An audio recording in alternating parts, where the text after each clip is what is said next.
Hey Terra Nova, welcome and thank you for joining us online. Happy New Year. It's so crazy. I thought I'd wear my Happy New Year crown just to put a good thing out there, you know? We'll see if it works. But I'm so happy you're here. My name's Ashley. We're so glad you're here to just tune into this brand new series. I know for me, 2020 was truly a year of surrendering to God's plans that maybe weren't ever originally mine or yours either. And so I'm excited for this new series because I really think a lot of this new year is about taking those experiences and just becoming better for it. And I think this is the perfect time to jump in with that posture and that attitude. And I'm excited to do that together as a community. If you are joining in from the Village of Hope, hello, we miss you guys. Maybe you're a guest. Thanks for being here for the first time. And maybe you're coming back after a while. We're glad you're back. If you're tuning in, make sure you use your Terra Nova app. That is definitely the best way to follow along. You can use the worship lyrics, message notes, and the Connect card. I know for me, last year when I had a baby, being able to tune in online was really key for me, and being able to use those message notes and the Connect card to just connect and fill that out every weekend is just so helpful. So we hope you'll take advantage of that. But we're really excited you're here. Say hi in the comments, let us know how you're doing, and let's jump into a time of celebration now. Good afternoon, good evening, Terra Nova. Happy New Year. So glad that you have joined us, either online. We got a few folks in the room here. So glad that you're here. We're going to start off singing together and celebrating the goodness of God, which did not change. When we went from 2020 to 2021, we're just expecting things to be even better this year than last, if you can believe that. So let's sing together. Lyrics are on the app. And here we go.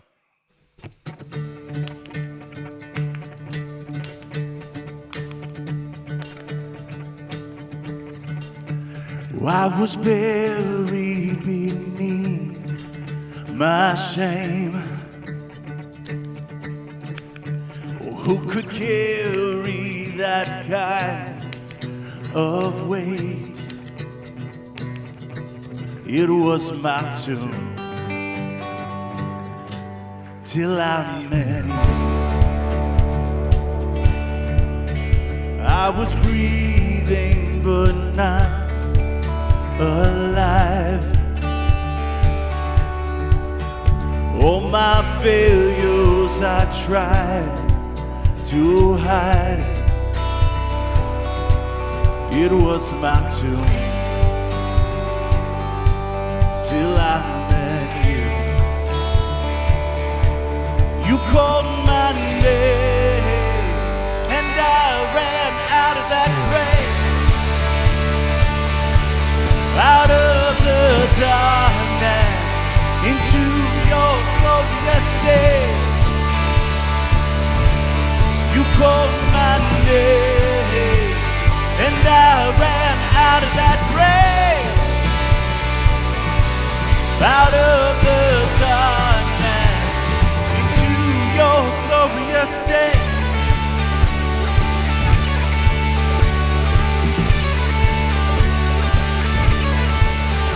Now your mercy has saved my soul, and your freedom's all that I know. Now your freedom is all that I know. Hey, the old man knew Jesus when I met you.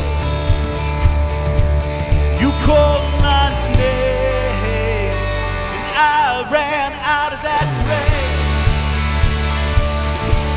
out of the darkness, into your glorious day.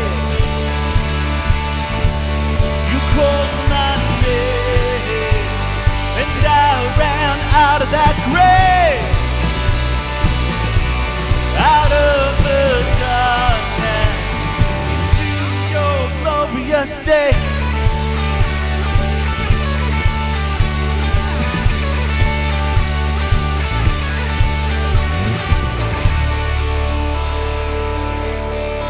Oh, I need a rescue. We all need rescue. I needed rescue. My sin was heavy. The chains break at the weight of your glory. I needed shelter. I was an orphan. You called me a citizen of heaven. When I was broken, you were my healing. And your love is the air that I'm breathing. I have a future, my eyes are open. 'Cause when you call my name, I ran out of that grave. Oh, out of the darkness into your glorious day.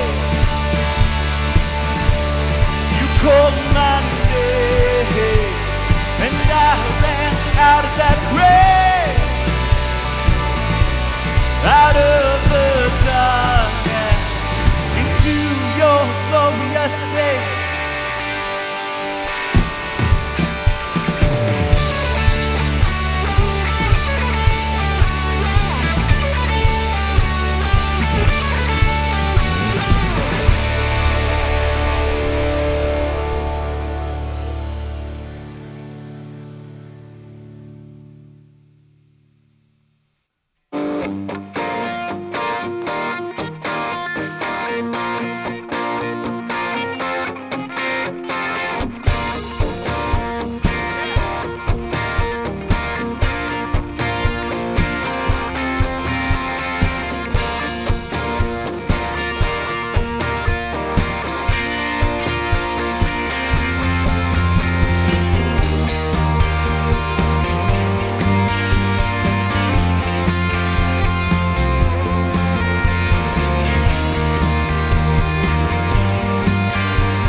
Nothing can separate, even if I ran away, 'cause your love never fails.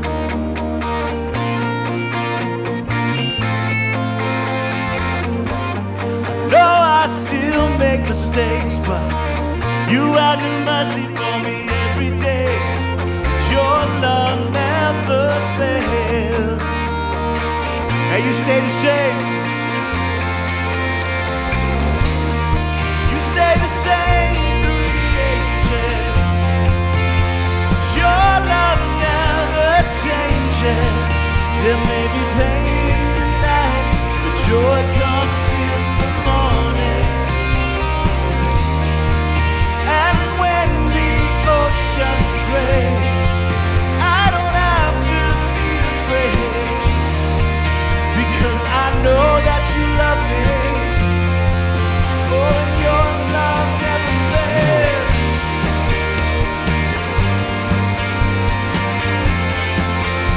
Oh, your love never fails. Strong and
'cause I know that you love me.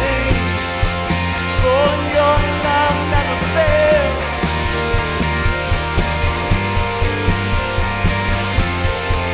Oh, your love never fails.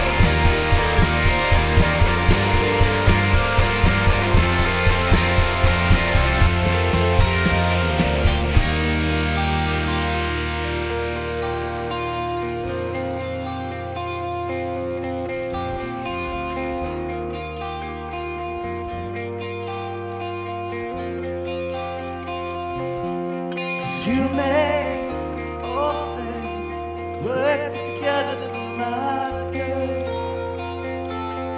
Oh, you make all things work together for my good. Oh, sing it like you need things to work out a little bit. All things work together for my good. You make all things work together for you make all things work together for my good. You make all things work together for my good.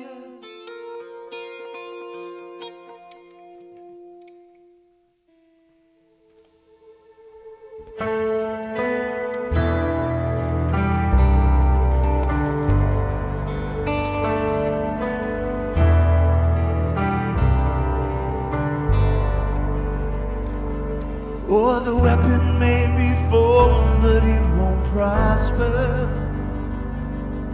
And when the darkness falls, it won't prevail. 'Cause the God I serve knows only how to triumph. Oh, my God, never fail. Oh, just like your love, oh, my God, will never fail. And I'm gonna see a victory. I'm gonna see a victory. For the battle belongs to you, Lord. I'm gonna see a victory. I'm gonna see a victory. For the battle belongs to you, Lord.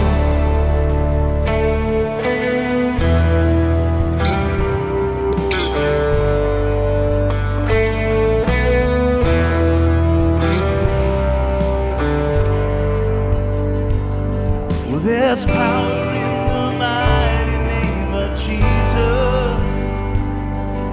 'Cause every war he wages, he will win. So I'm not backing down from any giant. Oh, I know how this story ends.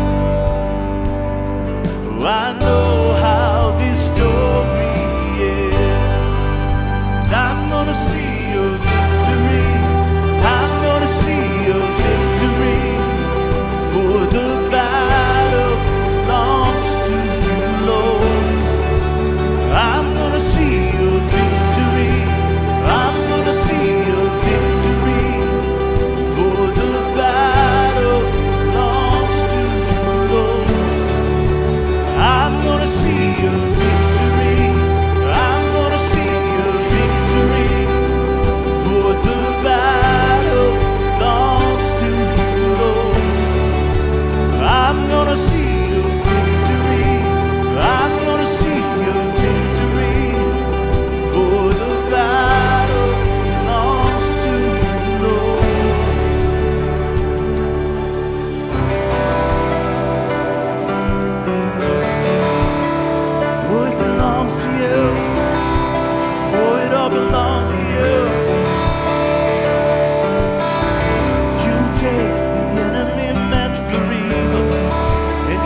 gonna see your victory. I'm gonna see your victory. For the battle belongs to you, Lord. I'm gonna see your victory. I'm gonna see your victory. For the battle belongs to you, Lord. I'm gonna see your victory. I'm gonna see your victory. For the battle belongs to you, Lord. Oh, you take the enemy meant for evil, and you turn it for good. Will you turn it for good? You take what the enemy meant for evil, and you turn it for good. Will you turn it for good?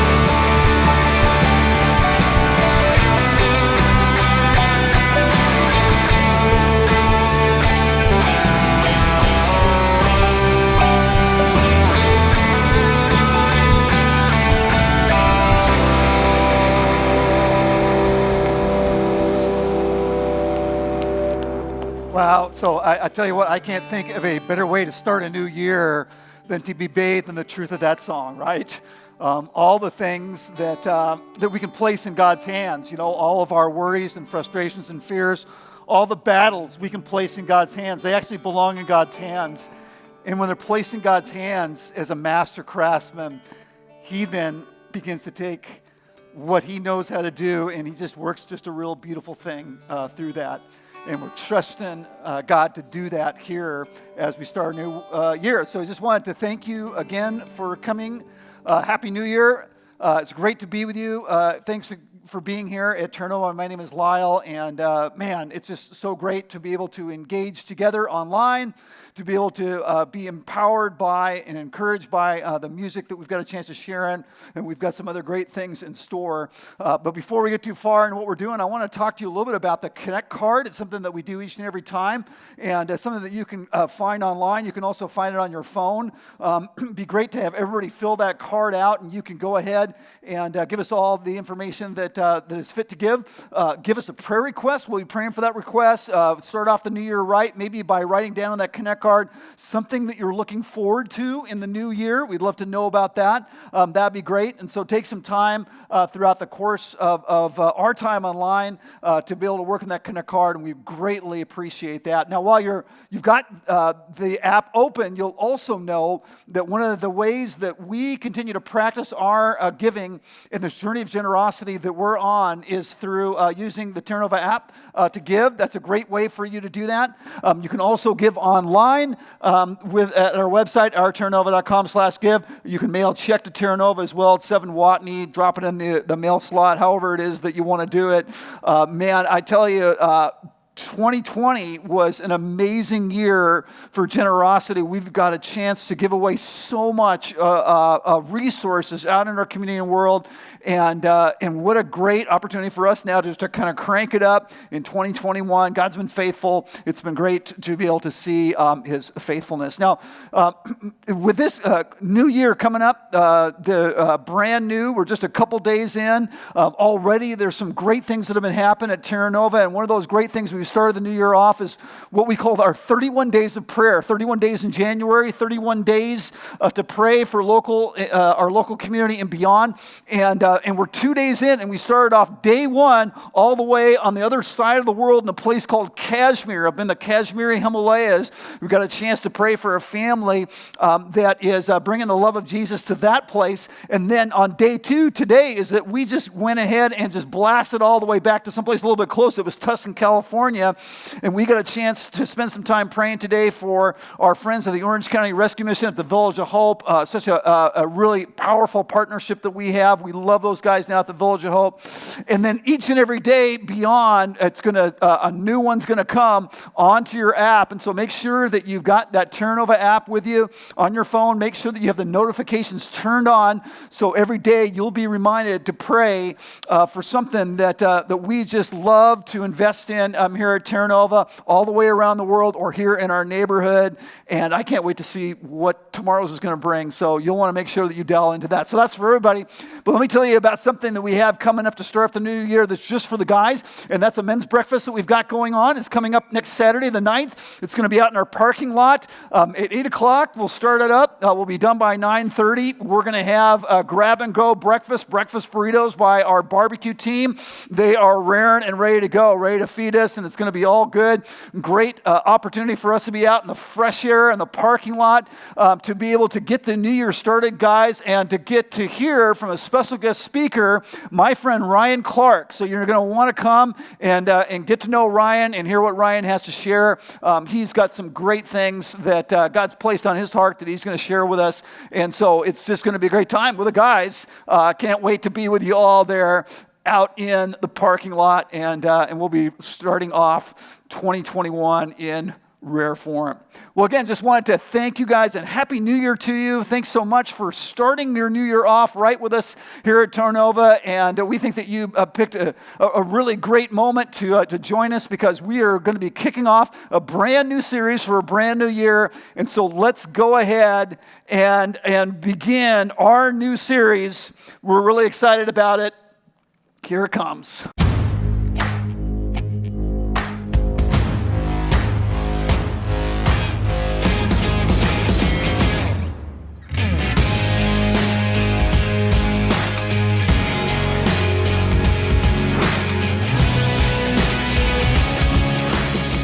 Hey, Happy New Year.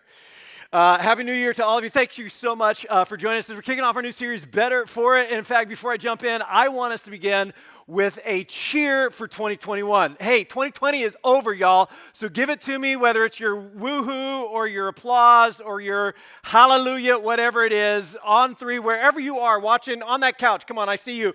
Give it to me, just a cheer for 2021. You ready? 1, 2, 3. Woo! 2020 is over!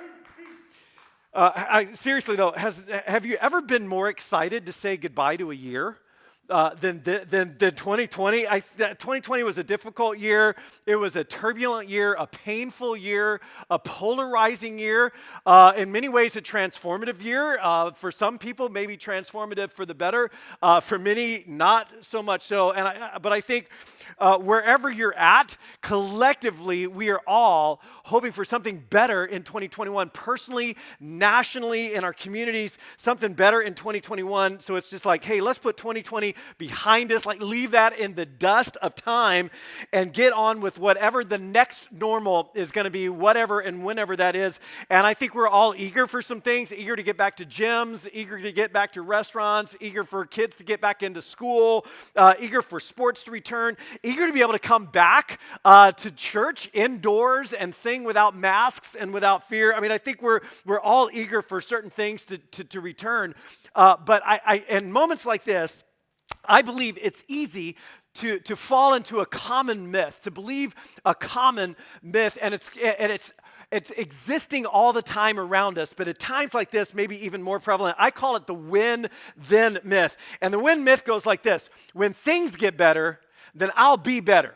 Like when things get better, when circumstances change, when circumstances get better, then I will be better. Like if this situation could change, then I would change. I would be better. If I could just get out of Southern California, then all of the things that are wrong with my life would change and be better. In fact, in recovery circles, this is sometimes called pulling a geographic. It's like if my geography changed, then I would be a better person. When I get married, then I'll change this habit or this behavior. When I get more money, then I'll be more generous. It's the win-then myth. But here's the thing. Changes in our circumstances almost never result in a change in our character. Changes in our circumstances don't result in changes of character. Changes in our choices result in changes of character. Changes in our choices result in changes of character. And so before we just jump into let's get on to 2021, before we just move on, maybe we need to stop and ask ourselves, how will I be better for it? How will we be better for 2021, be better for 2020? Because I think the best way to have a better 2021 is for us to become better for 2020. The best way, and maybe really the only way to have a better 2021 is for us to become better for what's happened in our lives in 2020. And so as eager as we all are to say goodbye and good riddance to 2020, before we do, don't hate me, before we do, I want to challenge us all to press pause and ask ourselves, how can we be better for it? How can we be better for 2020? And here's why. Because if we don't do that, if we don't stop, if we don't ask, if we don't look, if we don't learn, if we don't take inventory, then we might not be better for it, which would be a shame. Because pain without gain is a shame. Pain without gain is a shame. And yeah, I realize the pain actually isn't over. 2021 is not a magic wand. January 1st didn't actually change much of anything. But we have all been through the pains of 2020. And to have gone through those pains and not be better for it, to not have gained, really would be a shame. But what would be even worse than that is to have gone through all of that pain and discomfort and to actually be worse for it, to actually have lost gains, to have gone backwards in key areas of our lives, to create negative momentum in areas of our lives, which, by the way, in 2020 was a real probability. I think it's like 2020 gave everybody a hall pass to be worse versions of themselves. It's just like everybody just got a hall pass for unhealthy choices. It has never been easier to socially isolate. It has never been easier to shut people out, to shut the world out. It's like everybody got a hall pass to ghost others. What was up with that? Like not replying to texts and emails and calls, shutting people out of your life, not engaging, just kind of bailing on commitments, bailing on people, canceling relationships.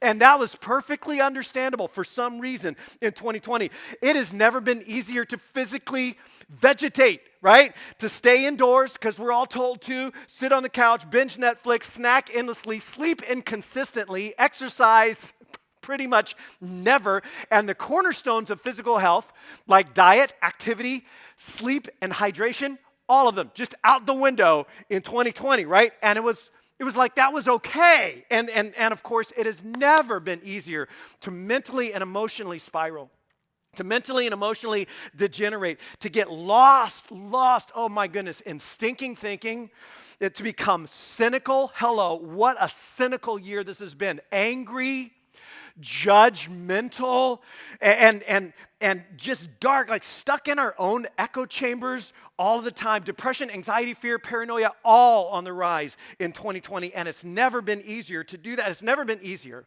to spiritually stagnate, to spiritually just drift. It's like all of the habits that we had maybe trying to build in our lives to make us strong, it just got harder, right? It just got harder and more complicated, and I don't know if I feel comfortable showing up, but I can't really watch because of the kids, and it's not the same, and it's just harder and it's more complicated, and so there's little edification coming in and very little compassionate action going out. And it's so easy during this time to become what I call missionally myopic. Missionally myopic. It's like our whole world, the things that we care about and the things that we feel somebody should do something about and maybe we should do something about, all of that shrunk down to about the size of our own four walls. It's like I got me and my three, I got my family, I got my parents, my kids, whatever, and that's like all I can care about, and our worlds shrunk down. We became missionally myopic, and it's never been easier to do. And by the way, it's understandable. It's totally understandable because in March, the whole world flipped upside down. And of course, initially, many people thought, well, it's just a hiccup. It's just a short term. So I'll put a pin in all of those good habits I've been trying to build, and then we'll pick those back up in a few weeks. But it wasn't a few weeks. It ended up being many, many months, and it's not over yet. The drift was understandable. But here's what we all know. It's not sustainable. It might be understandable, but it is not sustainable. Not if we ever hope to be our best selves. Not if we have any hope to be the better versions of ourselves, and certainly not for those of us who call ourselves followers of Jesus. Not if we ever intend to love the Lord our God with all of our heart and all of our soul and all of our mind and all of our strength. It's not sustainable. And so you've probably heard the saying, never let a good thing go to waste. That's a good saying. It's true. Never let a good thing go to waste. But we really probably shouldn't let bad things go to waste either. And so before the next normal comes, before we just try to change the channel and get on with it, this change in calendar is like the perfect excuse for all of us to just press reset, to press the reset button, to take some inventory, to ask some good questions. Questions like this: what have I been doing, maybe over the last 10 months, that might lead over time to my undoing? And yeah, it was understandable, but it's not really sustainable. I'm not becoming the best version of myself. In fact, I'm losing ground. What have I been doing that might lead to my undoing? Here's another question. What should, or might say, could I begin doing now that I perhaps should have been doing all along? What could I begin doing now that maybe I should have been doing it all along, but I can't wait, and I will not wait for things to change. I'm going to begin changing before things change. Maybe the most basic question is simply this: how will I be better for 2020? How will I be better for it? Because the changes that we all hope to see in 2021, and I am right there, the changes that we all hope to see in 2021 will not make us better people. They won't make us better people. They won't make us spiritually healthier or physically healthier or relationally healthier.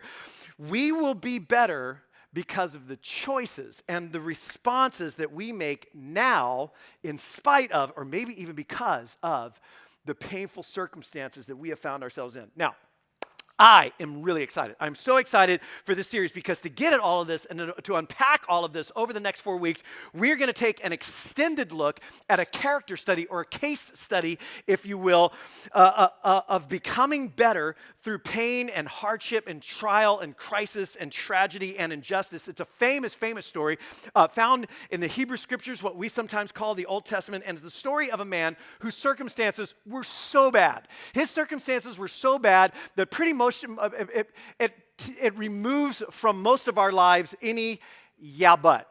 Like, you've heard somebody's story and like they overcame, but you got a worse story, so you're like, yeah, but.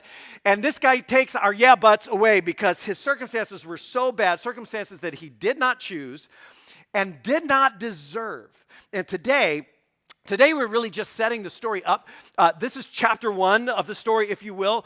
We're going to set the story up, but we're actually going to begin first at the very end of the story and at the end of the hero's life, and a statement that the hero of the story makes. And as I read this statement, as we tell this story, for some of you, you'll know the story because it's a famous, famous story. Movies and Broadway musicals have been written about this story. And if you know how the story ends, how it resolves, I want to challenge you. I want to encourage you not to just immediately fast forward in your minds to how the story ends and how it resolves itself, and thereby miss how it unfolds day after day after day over many, many years in this person's life as they make decision after decision, not knowing how their story will resolve. But it's at the end now, after enduring this horrific turns of events, that the hero of the story says this: "You intended to harm me."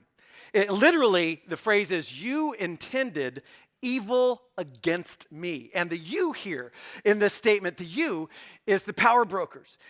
He's talking to a group of men who had much more power at the time than the hero did, who had all of the odds in their favor and evil in their hearts, and they created circumstances.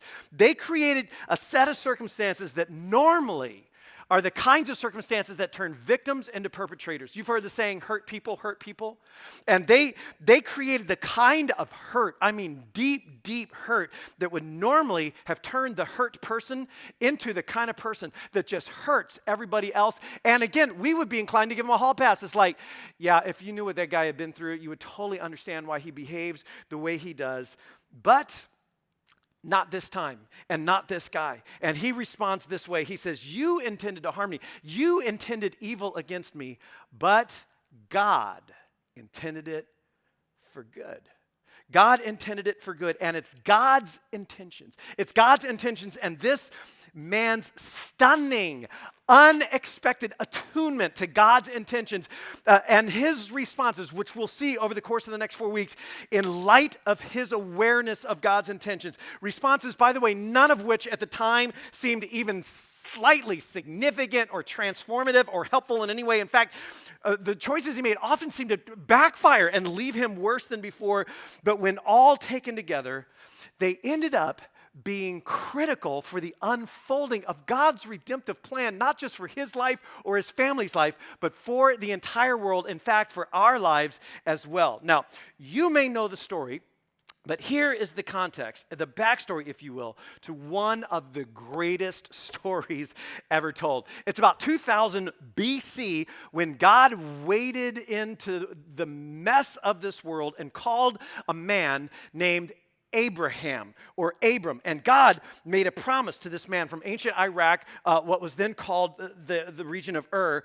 And God says to him, Abram, I want you to leave everything. I want you to leave the land that you know, everyone and everything that you know, and I want you to go to a place that I will show you. Which I love that line. It's like, I'll just tell you when we get there, but you start walking. And then he says this, I will make you a great nation. That's an amazing thing. And I will bless you. But then he says this, and through you, I will bless every nation, all of the nations, all of the ethnicities, all of the peoples of this earth. I will bless them through you, Abraham. Well, Abraham eventually has a son.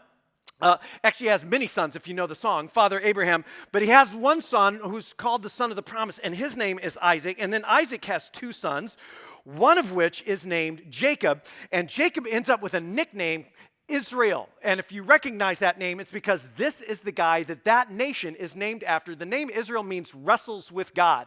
And so Mr. Wrestles with God then has 12 sons. 12 sons who end up becoming the 12 tribes of the nation of Israel. But the entire future, the entire enterprise, the entire future of all of these families and of this nation, and to a real extent, our future as well, is going to hang on the choices and responses of one of those 12 sons, son number 11, named Joseph. And Joseph has a superpower.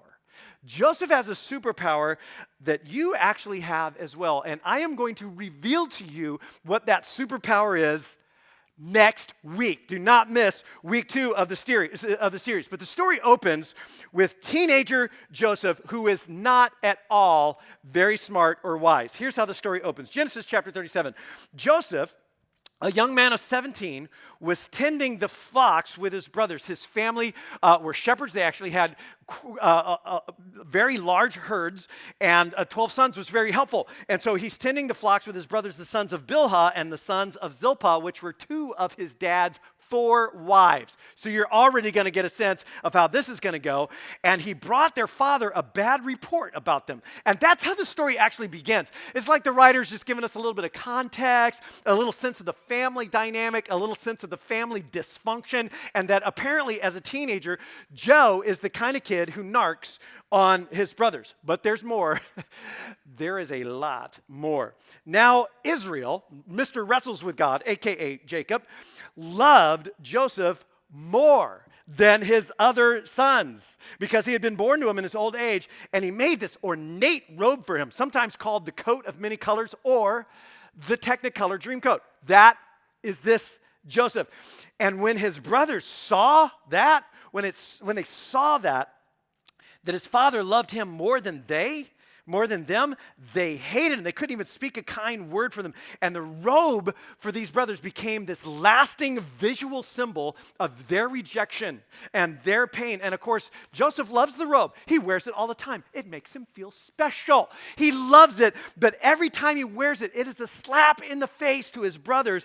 And Joseph is apparently not attuned to that fact. But Joseph not only wore the robe, Joseph dreamt big dreams. Joseph has dreams of greatness, dreams of grandeur, very vivid dreams. And you would think that maybe he would have the common sense to keep his dreams to himself. He doesn't. And so he has a dream one night. Next morning, Joseph walks into the kitchen, and his brothers, they turn away from him. They move to other parts of the room. They cast sideways glances at him. They don't like the guy. But Joe can't read the signs, apparently. He has what psychiatrists call dyssemia. Dys for difficulty, semia for signs or signals.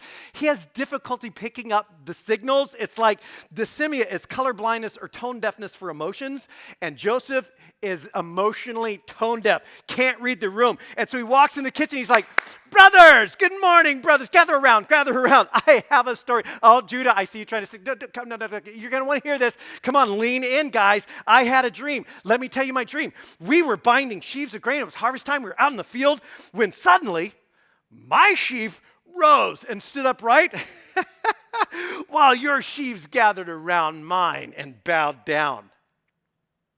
You get it? Guys, do you get it? You get it? One day I will rule over you, and you will bow down to me. Isn't that awesome? Like high fives all around. Aren't you happy for me? They weren't. His brothers said to him, you intend to reign over us? Will you actually rule us? And they hated him all the more because of his dreams and what he had said. And then Joseph has another dream. And again, you would think, okay, by now he will have learned to keep his dreams to himself. But he is so emotionally out of tune that it doesn't apparently even cross his mind. And this time he gathers not just the brothers, but dad and mom in on it too. Another dream, brothers. Good news. Listen, I had another one. This time, I love this. Sun, moon, and 11 stars are all bowing down to me. And then he told his father the dream as well as his brothers, and his father rebuked him and said, what is this dream you had? Will your mother and I and all of your brothers actually come and bow down to the ground before you? And his brothers were jealous of him. But his father kept the matter in mind. Now, the truth is, God actually has great plans for Joseph, but he is not ready yet. Well, sometime later, the brothers were grazing the family's herds some distance away, and the father, Jacob, aka Israel, that guy, Jacob sends Joseph to check up on him because, as you might just imagine, cell reception was awful back then, especially in the wilderness. And so it's been a few days. He hasn't heard from him. So he's like, Joe, go check up on your brothers. Make sure that they're okay. And Joseph heads off to find his brothers. But when they, verse 18, see him at a distance, before he reached them, they plotted to kill him. Here comes that dreamer, they said to each other. Come on, let's kill him, and then let's throw his body in one of these cisterns. Now, a cistern is like a deep hole in the ground, kind of like a well that would be dug as a reservoir to catch rainwater out in the wilderness, and they would dig a number of these very, very deep to hold a lot of water, and we'll just throw his body down in one of these holes, and then we'll say that a ferocious animal has devoured them, and then, we will see what comes of his dreams. But Reuben, who's the oldest son, he's the number one son, he stops him and he says, no. Let's not take his life. Don't shed any blood. Let's just throw him in the hole in the wilderness and leave him there, but let's not lay a hand on him. I mean, other than the hands we lay on him to throw him in the hole, apparently. So Joseph comes bopping up, right? Wearing the robe, of course, because he's always wearing the robe. He comes bopping up like, brothers, Dad sent me to find you. And they attack him. They strip him of his robe, the ornate robe he's wearing, and they throw him down in this hole, this cistern. Now, the cistern was empty. There was no water in it, which means he falls all the way down and lands on the hard ground at the bottom of this hole. And then, apparently, they sit down for lunch. And while the brothers, and you just think, while their brother is in the hole, crying out to them, they sit down to eat a meal, and they look up while they're eating, and there's a caravan that's coming closer to them, and it turns out they're Ishmaelites from Gilead. Gilead is modern-day Jordan. They don't know that at the time, but there's this caravan coming, and there's camels, and they're loaded up with spices and lotions and incense and such on their way down to Egypt, and that's when Judah, number 4 son, gets an idea. He has like this light bulb like, oh, guys, listen. What will we gain if we kill our brother and cover up his blood? I mean, what's the profit really there? I mean, sure, we'll be rid of him, and that'll be nice, but there's no money in that. Here's a better idea. Let's not kill him. Let's sell him. Don't kill him. Let's sell him to the Ishmaelites and not lay our hands on him. After all, big-hearted guy here, he is our brother. I mean, after all, he is our brother, our own flesh and blood. And so all the guys go, yeah, let's do that. And so they throw a rope down the hole. They pull their brother out of the hole, and they sell him. They sell him into slavery, in his skivvies, by the way. They keep the robe. They sell him. And as Joseph, you can just imagine the scene as he begs and pleads, please do not do this. Please do not do this to me. As he begs and pleads, the traders tie him up to the back of a camel, and the caravan lurches forward again through the desert sand and heat, dragging Joseph along behind it, through the Sinai Peninsula, and finally down into Egypt. And as his brothers watch him fade into the desert horizon, they can safely assume he will never, ever be seen or heard of again. And then they take his precious robe, they cover it with animal blood, they carry it back to their father with a story. Hey, Dad, we found this robe. It was out in the wilderness. Is this Joseph's robe? This looks familiar. We found this out in the wilderness. We think Joseph was attacked by animals. And it breaks their dad's heart. And Jacob grieves inconsolably, as you might imagine. And then the brothers take that memory, all of the darkness and all of the guilt and the shame and the betrayal of that day, and they just bury that down deep into their consciences, never to speak of it again.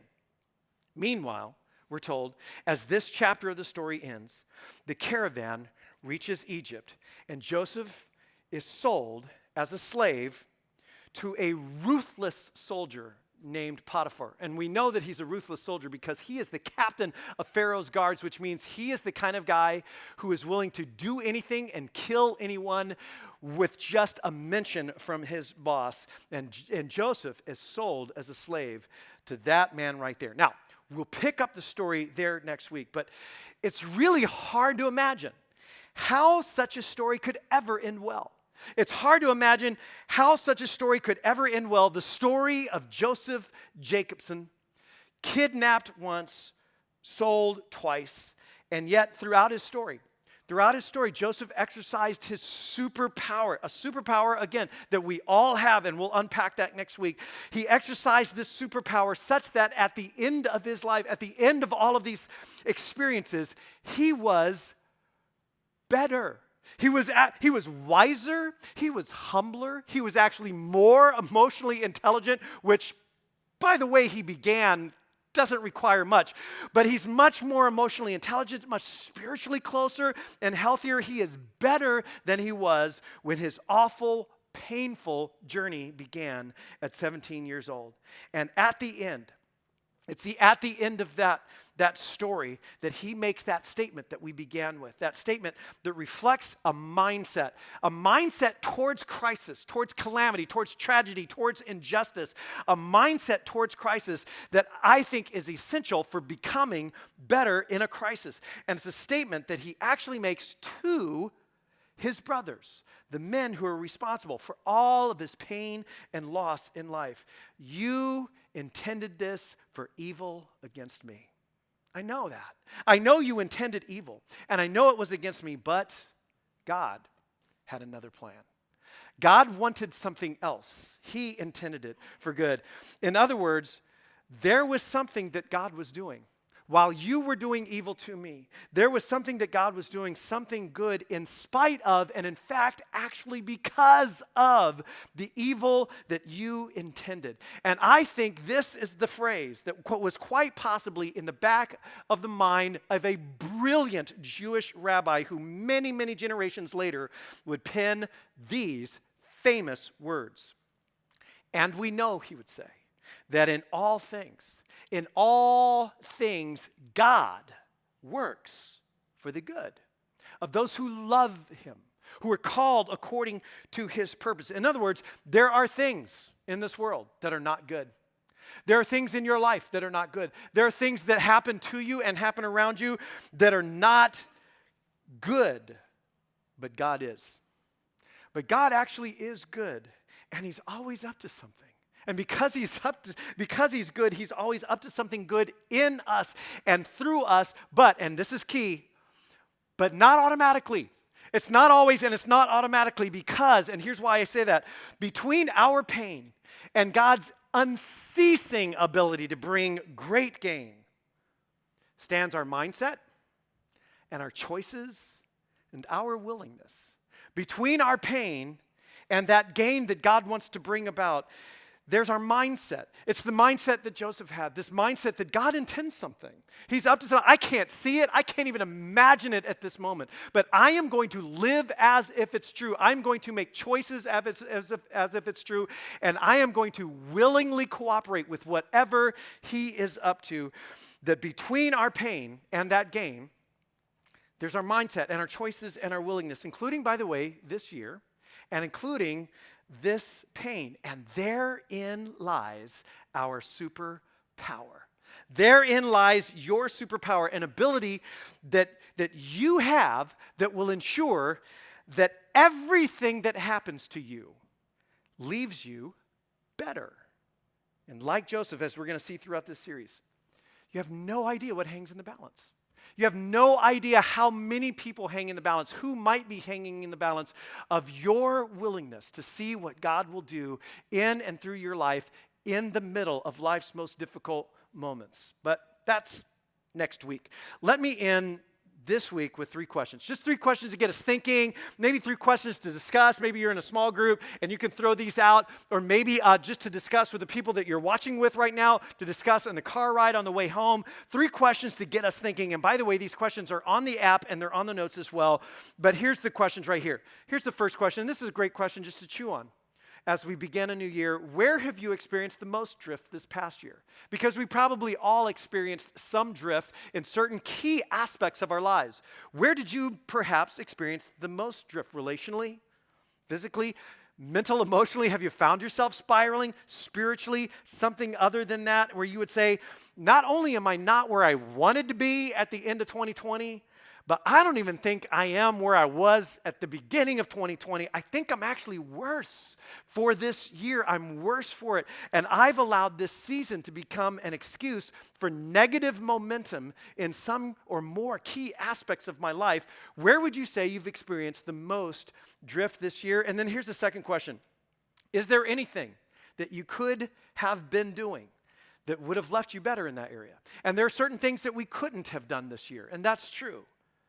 But what could I have been doing? Is there anything I could have been doing that would have left me better in that area? And then maybe the most important one, question number 3, what can you begin doing now? Even though this isn't over yet, what can you begin doing now that will ensure that you will be better for it in 2021? Let's not miss this opportunity. Let's not miss this opportunity to have our character to grow, have our resilience strengthened, have our relational network deepened, have our spiritual lives grow healthier and more connected. Let's not miss an opportunity to do that. And we will get through this. Absolutely, we will get through this, and 2020 will be a distant memory at some time. But let's not settle for just getting through it. Let's determine that we will be better for it. And please, please, please join us next week for part 2 of Better For It. Let me close this in prayer. Heavenly Father, I always feel this way at the start of a new year. Thanks for a new year. Thanks for the excuse that gives us to take a look at our lives and address some things that you've probably wanted to address for the last 364 days. And it just gives us that excuse to do that. Thank you that your mercies are new every day. Every morning is an opportunity to start fresh in your grace and in your mercy. And so I just want to pray for every single one of us listening, gathered here, watching online. I pray that we would not miss this opportunity. I pray that we would not let it pass. I pray that I would not let it pass, to be honest with ourselves, to take some inventory, and most importantly, to grow, to allow you to work your good in and through our lives in this next year, in 2021. Thank you that is what you were already so eager to do. And we pray that in Jesus' name. Amen. Well, hey, before you tune out or before you leave, again, as Lyle said earlier, we'd love to get that Connect card from you. Just take a moment right now, wherever you're watching from, pull out the app, go online, and let us know if you're in the room. You can use one of those cards that's sitting right next to you. And by the way, if you don't already have the app, this is like the perfect time to download it as we kick off this new year with these 31 days of prayer. So download the app and then engage this. Make sure you have notifications turned on day after day after day. And it's not only 31 days of prayer, it could be called equally well Terra Nova's 31 days of awareness. Because over these 31 days, especially if you become a little missionally myopic, you will be exposed to many of the partnerships that we hold dearest, to some wonderful, wonderful people and things happening in the world around us. And so take these 31 days, pray, engage with this. And of course, while you're on the app, it is the easiest way really to continue to give to Terra Nova. As Lyle mentioned earlier, the generosity coming towards the end of this year was just so amazing. We're excited to bring that into this next year and continue just being generous to the folks who need it most. And so there are, of course, all the usual ways to do that. And then we will see you next week. Guys, don't forget, next Saturday, this coming Saturday, the 9th, outside in the parking lot, our grab-and-go breakfast burrito, men's breakfast, the first men's breakfast we've had since COVID began. Don't miss that. And then join us next weekend for part 2 of Better For It. God bless you guys. Thank you so much for joining us.